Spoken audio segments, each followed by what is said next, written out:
we'll move on to the next session, which is a really big panel discussion. Welcome Royal García, the director of ASEALEN. He will be the moderator of the panel discussion. And welcome Maria, the hydrogen regulation and communication manager of Repsol Hydrogen. Welcome Guillermo, the senior hydrogen and storage consultant at the DNV. Miguel, the engagement manager from McKinsey. And Franz Peter Lindebrun, the Spanish country manager at Live. Welcome Luis Sacristan, the director of sales and business development at H2 Green Global Solutions.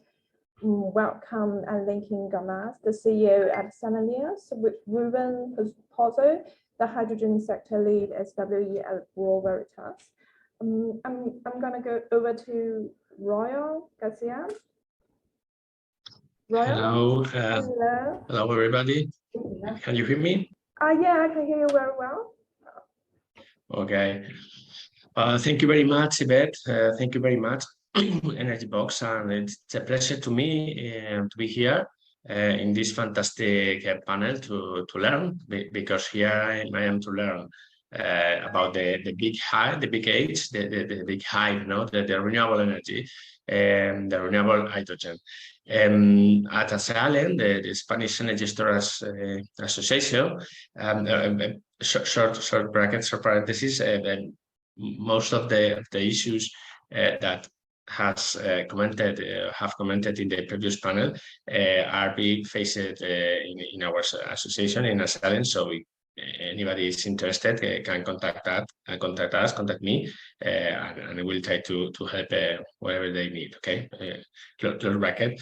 What I say now at ASEALEN, we will see the hydrogen. We see the hydrogen as the strategic fuel reserve of the future, which will enable the decarbonization of the electricity system, but perhaps beyond the 40s. But for that, what we have need today is to do a lot of to produce a lot of hydrogen, no? A lot of renewable hydrogen, and really much, as we said before. So I was going to introduce all the panelists, but Yvette did for me. So, well, the panel Renewable Hydrogen Production Forecast in Spain and globally. But for this, we have to know how to produce it and with water regulation. Luis, let's start at the beginning. What are the risks and challenges of PEM electrolyzer manufacturers?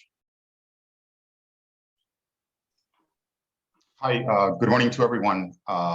Just would like to thank initially all Energy Box. Let me switch the camera. I don't know if you guys can see me. Yeah, there you go. Okay. Yeah. But first of all, I'd like to thank everyone for your time and the effort in this summit, and of course Energy Box for the time and for the effort. I would like to share my screen.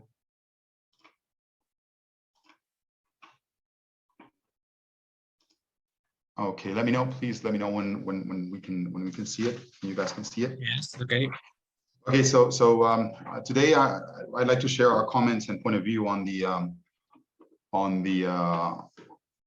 risk and challenges that we have as manufacturers. And that we are facing in the production of PEM hydrogen generators here in Spain.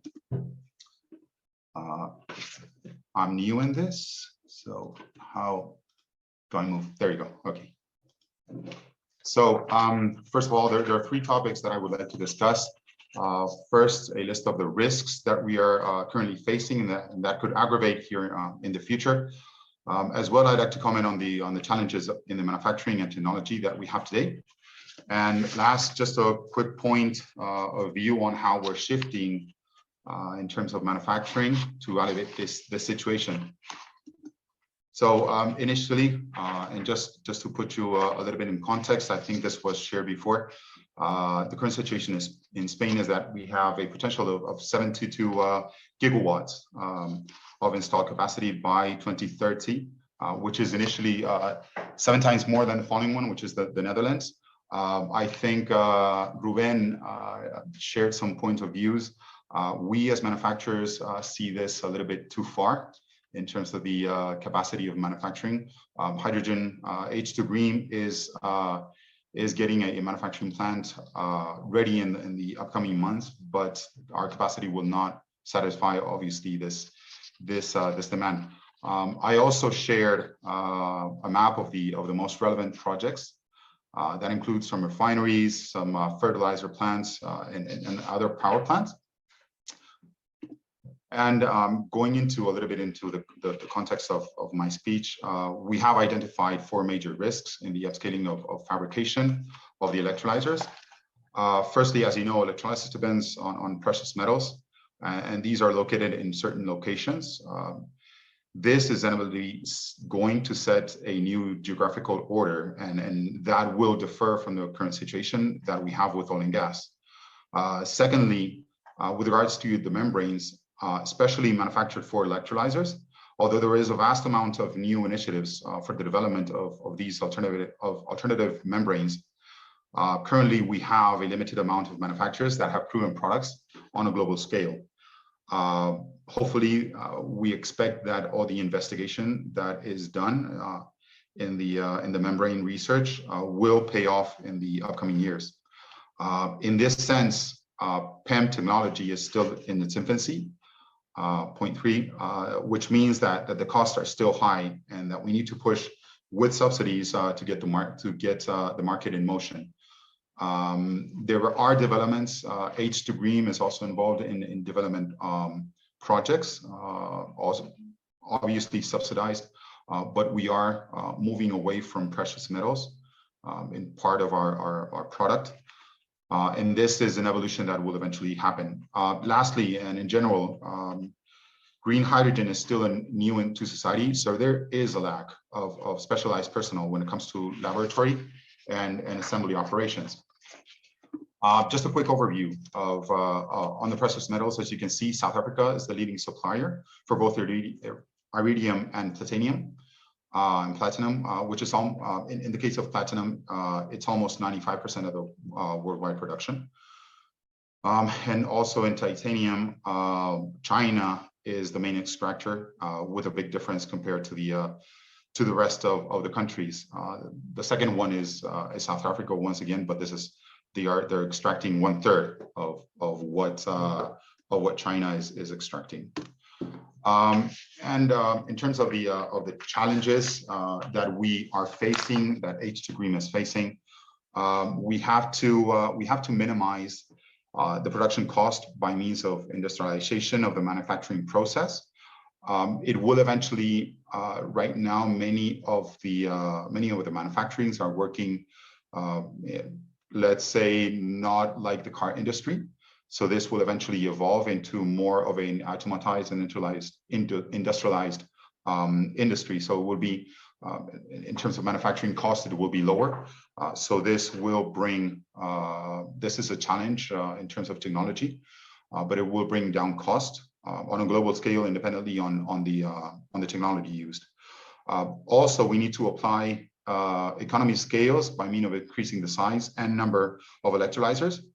This will eventually happen. It's something that will occur. Green hydrogen is going to happen, is happening. So this will eventually will become a reality. We need to look for newer and cheaper raw materials. As I said, we are H2 Green is in a couple of investigation projects. We are getting out of some of the precious metals in the stacks, and this will also lower the cost. Fourthly, we need to substitute the titanium, which is one of the most expensive parts of the whole electrolyzer, by means of the amount of titanium that is needed in the stack. We need to develop new storage and transport materials to avoid hydrogen embrittlement problems, which eventually will happen. And lastly, we need to promote local supply chains that will shorten lead times. This is something that lead times is something that we as manufacturers right now are facing. There are huge lead times for even electrovolts, which are maybe quoted at a lead time of maybe 4 to 6 months, when this usually did not happen. So it's far beyond the electronics or the chip manufacturing that we are used to here in the automotive industry. Perfect, Luis. Okay. I just have this one. Yeah, I just have this one. So lastly, moving forward, green hydrogen industry will have an impact on the employment in Spain, which might have an impact of up to 35,000 full-time employees. And in order to satisfy this demand, there is a wave of training courses, both in private and public entities, that will allow a steady growth in the industry in the upcoming years. In some cases, companies like ours were taking internships and providing practical cases to certain students. And that's all for me. Thank you very much, Raúl. Thank you, Luis. I see here another potential geostrategical issue for Europe and for Spain, but we hope to be able to limit it and overcome this. So, Maria, once we face that, what are the main regulatory developments and what is necessary to support the startup of a project today? You have several experience. What is your opinion about that?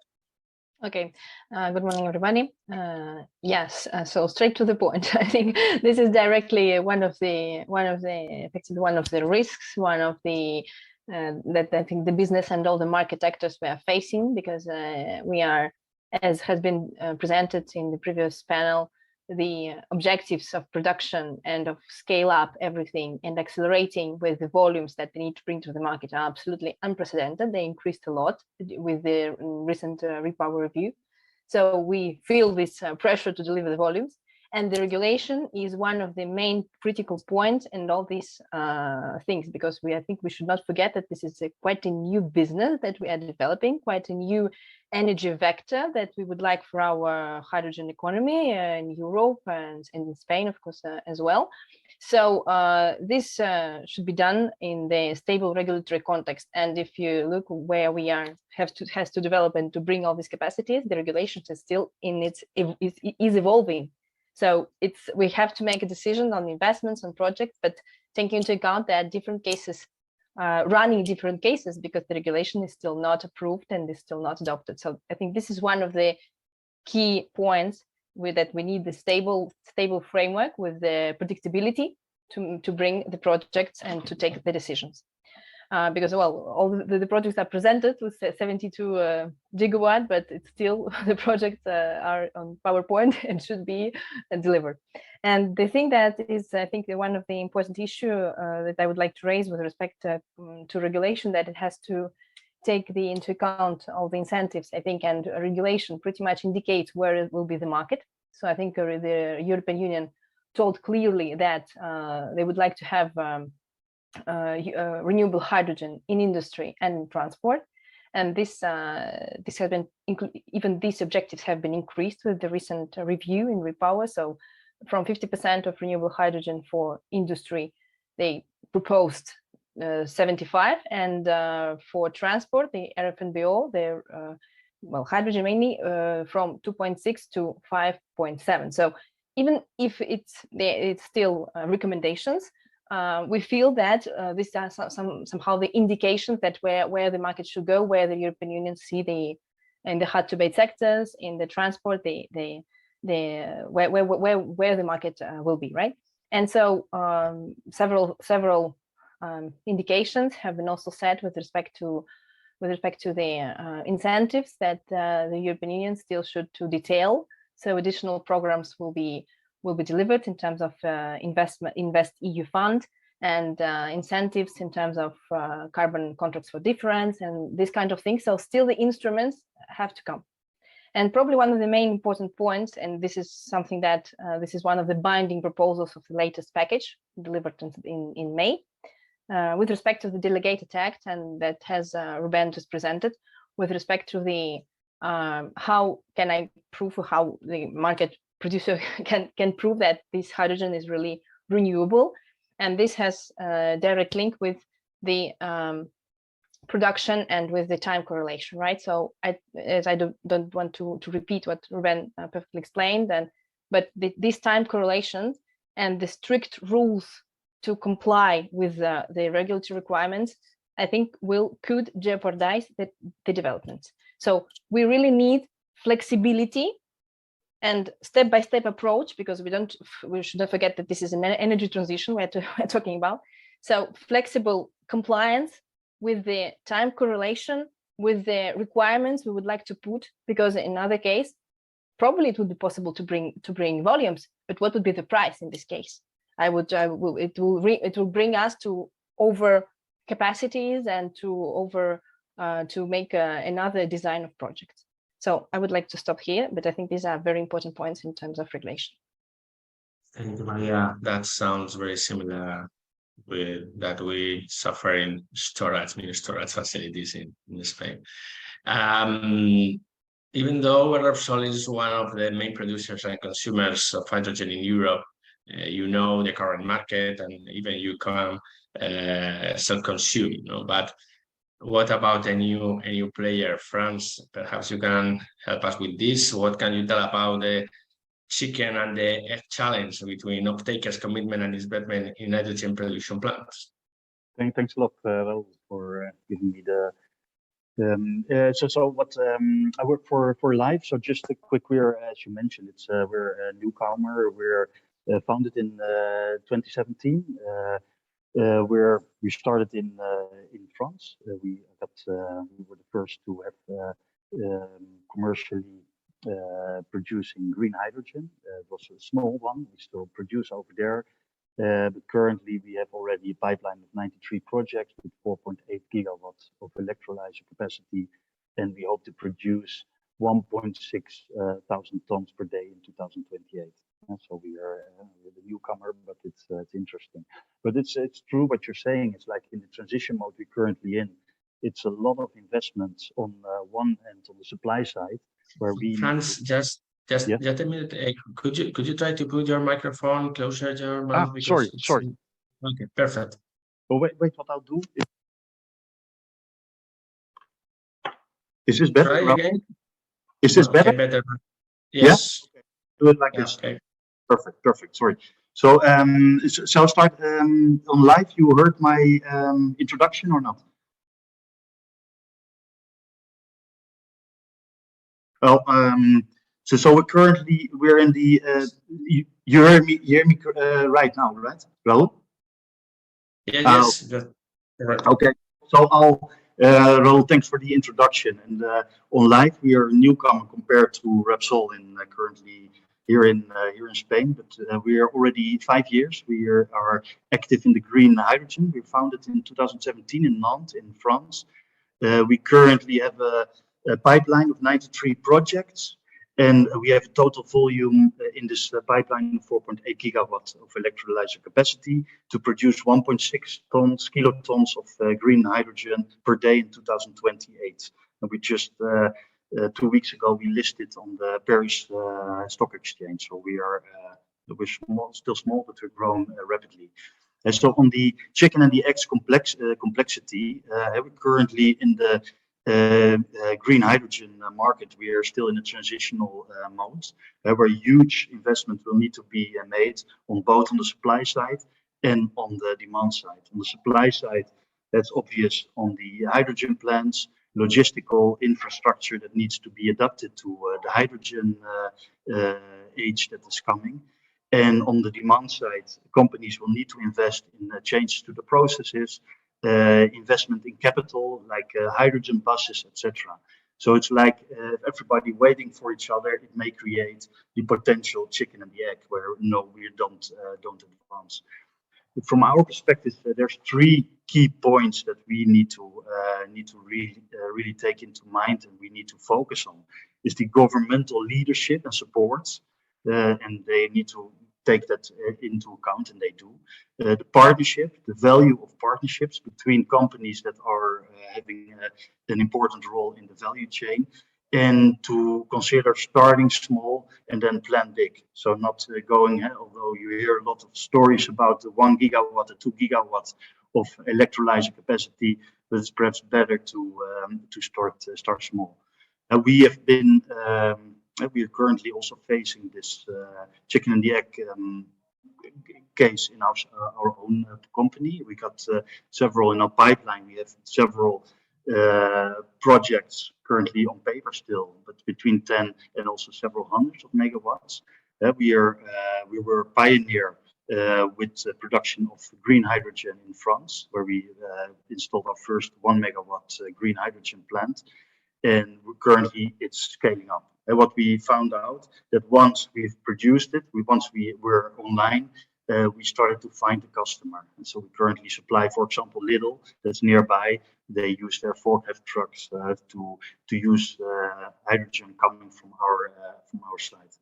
But as I mentioned, there's 3 main points that I want to go a little bit more in detail on.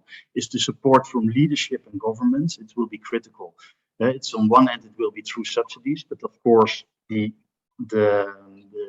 hydrogen industry will need to stand on its own feet. But I think it's also very much important, and you see it also in Spain and also around to Europe, where local communities will be looking at opportunities to really push this hydrogen age to, or for example, when the change of car parks is needed for buses, garbage trucks, to change to hydrogen fueled cars.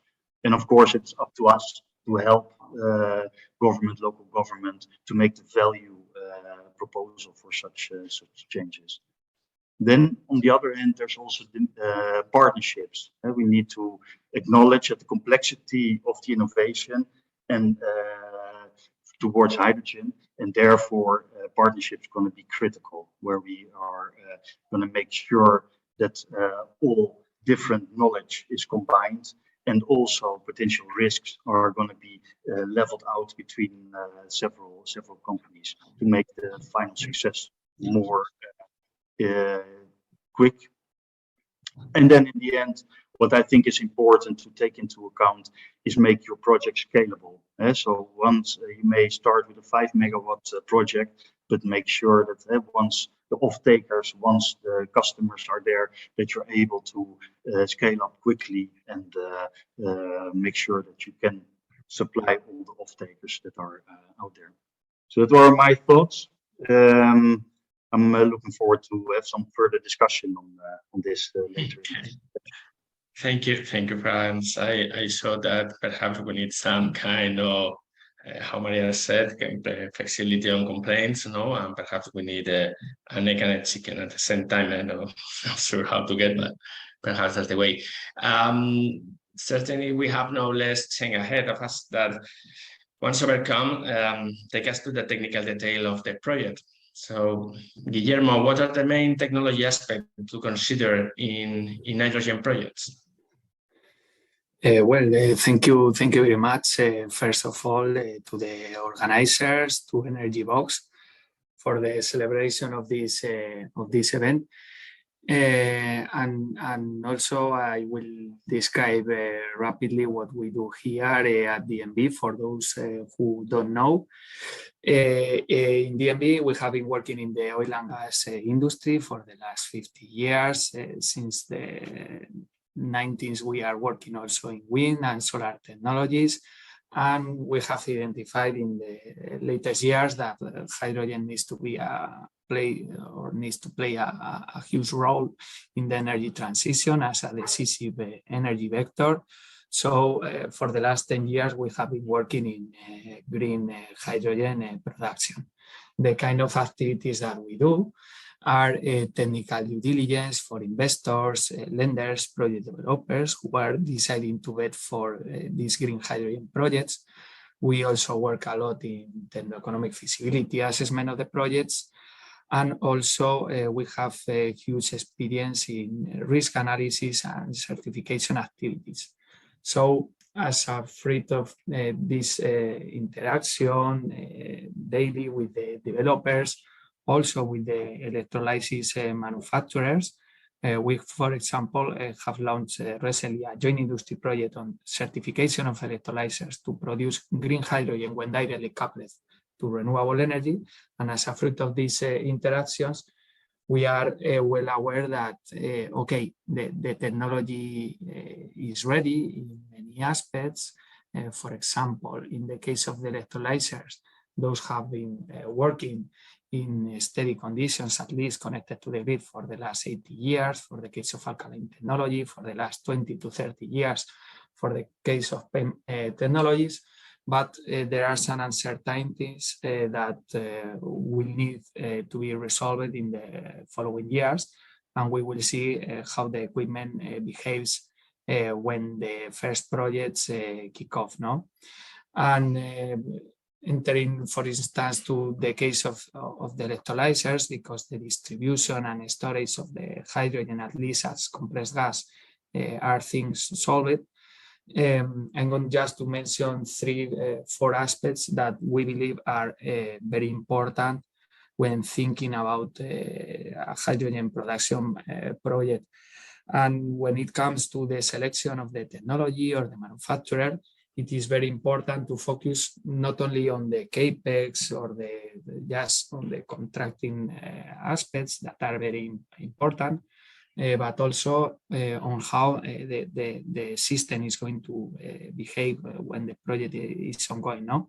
And in that aspect, we always recommend a close discussion with the manufacturer or the supplier of the electrolyzer, with the EPC contractor, to make sure that these uncertainties are at least resolved, or we have certain guarantees that the provider is going to deliver equipment with a certain track record. No?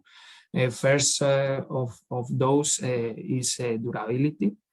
We believe there is uncertainty when it comes to direct connection to renewables or grid connection, but following certain variable power curves.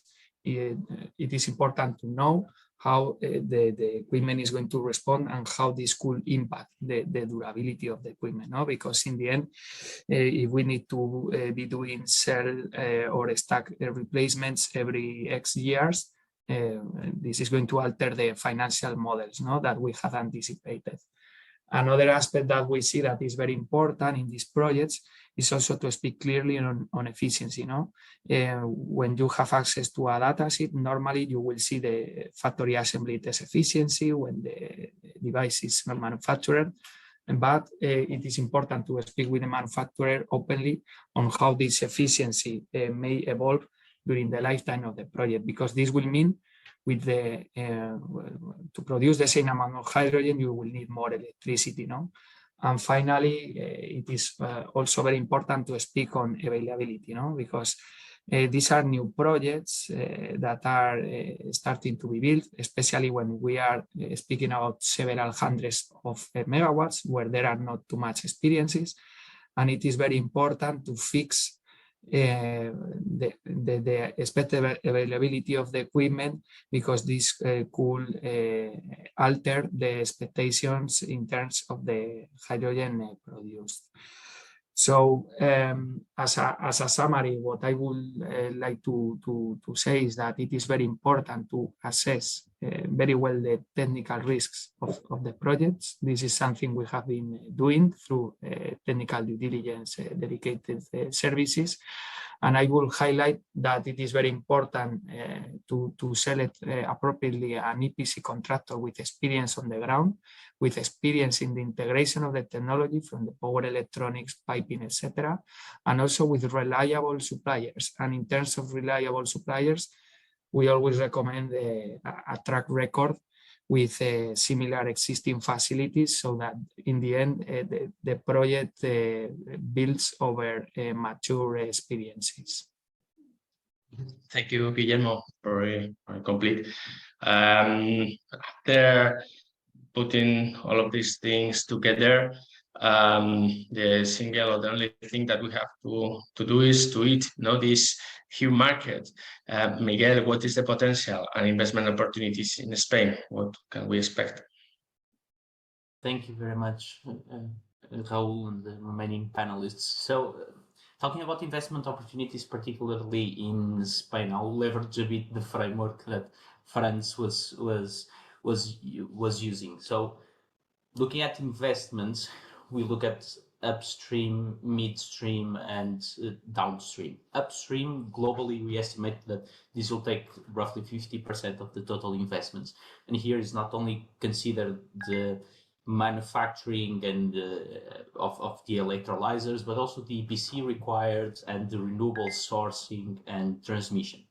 Particularly for Spain, Spain here has a distinctive competitive advantage, especially on this last point of the renewables. So it may be able to capture additional value pools, given the low solar prices that we estimate, give it a 5 to 7 years head start in the break even against grey hydrogen costs versus, for instance, Germany. The second bucket, so regarding midstream, this will have around 50% of the total investment. This includes the hydrogen conversion, storage, dispensing, transportation. Here, if until 2030, the focus will be more on regional clusters, so short distance transport will be central. After 2030, having a clear backbone for transmission built in Spain would actually enable Spain to capture a lot of additional value pools by exporting to the rest of Europe. And here again, Spain seems to have a competitive advantage based on our current transport cost modeling. Spain is expected to have competitive advantage in the landed costs, for instance, in other European Union countries, such as Germany. So not only being able to outcompete German local production, but also potential imports from Norway, Algeria, or Saudi Arabia. The last point, so on downstream, that will have roughly the remaining 35% of investments. Here we are including the massive investment that is going to be needed in end-use applications. So from fuel cells, vehicles, vessels, steel plants. And here it seems that the earliest applications that will come alive in Spain will likely come from iron and steel, ammonia, fertilizer, and refining. So in the summary, these are the big value pool opportunities, and particularly in Spain. I just wanted to leave with the remark that now, as Franz and Maria also mentioned, now to deliver all of these expected or needed investment, it is fundamental that all stakeholders work jointly, governments and regulations, and then also from the manufacturing to the actual end user for these to be delivered. Thank you, Miguel. Ruben, I would like to ask you about guarantees of origin. If you could tell us something more and what can we expect beyond the Spanish market and the relationship, perhaps? Okay. Yes, about warranties of origin in particular, there are a lot of points because Maria said that there are blocking points because it's necessary to define these rules. And these rules about what is green hydrogen or renewable hydrogen in this moment is a blocking point of decision of investor, not only to promote the projects in the short period or in a long period, is at this moment, if these rules is not defined clearly, the investor are in a blocking point to take the decision of invest. And the warranties of origin is a must that is necessary to be defined in the short period in Europe to define all these, all the rules on how to define it, all the rules on how renewable hydrogen will be defined. And this decision is a blocking point. Okay, about what is happening in the market or outside of Spain. Okay, the main situation is in Europe. It's about repowering the EU. It's necessary they add in the objectives 15 million of tons of hydrogen to substitute partially the gas of the grid, and this increase a lot of the efforts that is necessary to do in Europe related to projects related to new manufacturers related all the situation, and Bureau Veritas in this scope is defining how to build trust between all these relationships between all the stakeholders. And we are defining, okay, we are working with the manufacturers defining new schemes of labeling of the electrolyzer to define a lot of aspects that is necessary to take decision about efficiency, about degradation in age technologies, and we are working on these rules.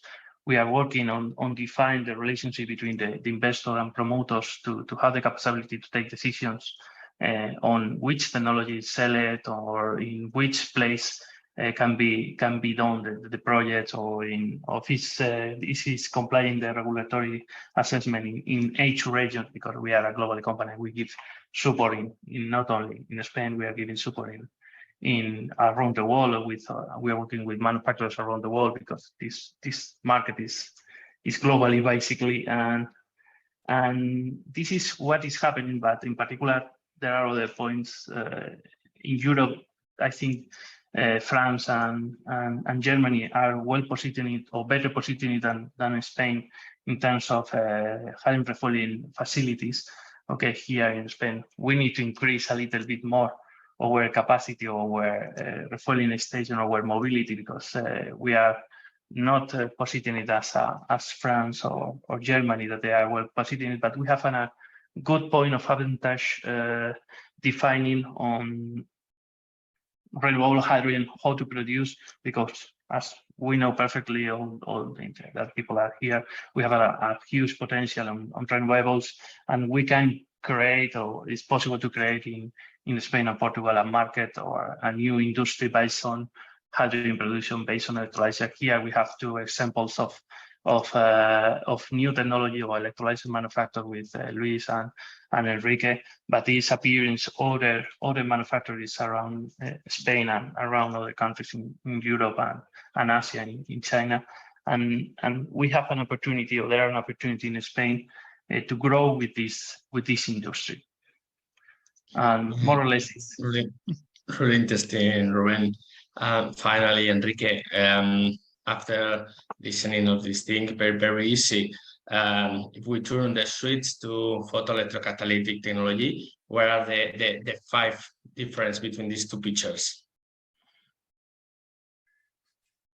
Well, the main difference is, as I mentioned about photoelectrocatalysis, would be, well, first of all, it is a less mature, as also Guillermo mentioned, compared with alkaline or PEM electrolyzers, but it has a better efficiency in terms of time to hydrogen, and therefore a lower capex. No?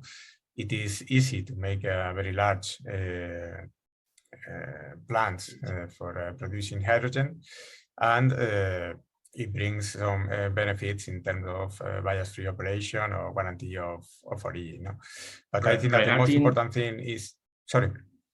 No, finish, please. Yeah, no, I was mentioning that I think that the most important thing is that all of these characteristics are evolving, because all the technologies are still being developed or improved.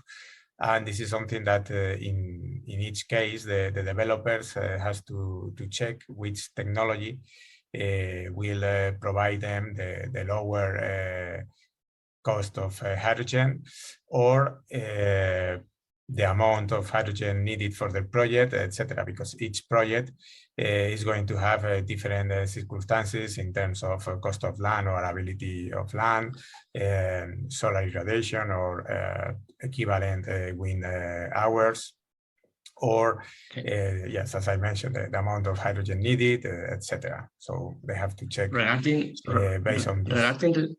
Regarding regulatory issues, is there some difference between two technologies, or more or less that suffer the same?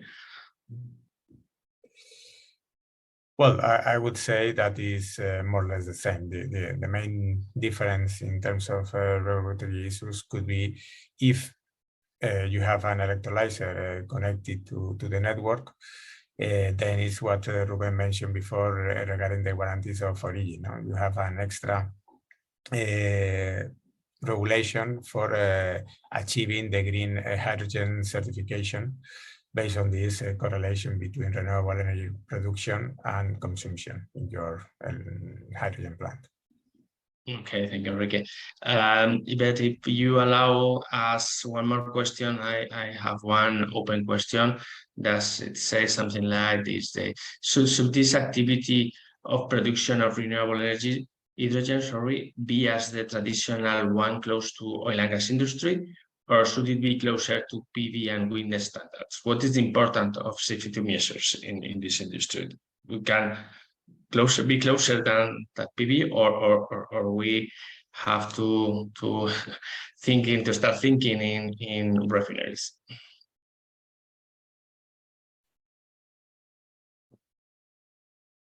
Is an open question, sorry, for everybody, or to whom you address the question? For everybody, it's open. Who is the brave?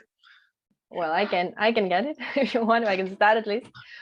I think we are something in the middle, because we're leveraging somehow on the industrial consumptions and where to replace these fossil fuels. So somehow, and many predictions also, and some analysis are run comparing LNG developments of how LNG market started to grow with all the infrastructure, liquefaction, import terminals, etc. And so somehow hydrogen can take lessons from these developments. So I think that we are somehow in the middle of leveraging on the positions and on the lessons learned from the fossil fuels, from the fossil fuels. Okay, about safety measures, some issues, some key value that someone wants to tell. No. Okay, then Yvette, if they have any more, I think we can finish with this. Thank you very much for you. Thank you. Thank you, guys. It's really fantastic. Thank you, all fantastic speakers, and your effort and time. And thank you for all the attendees. Thank you for being here to share your time with us. Thank you for your presentation.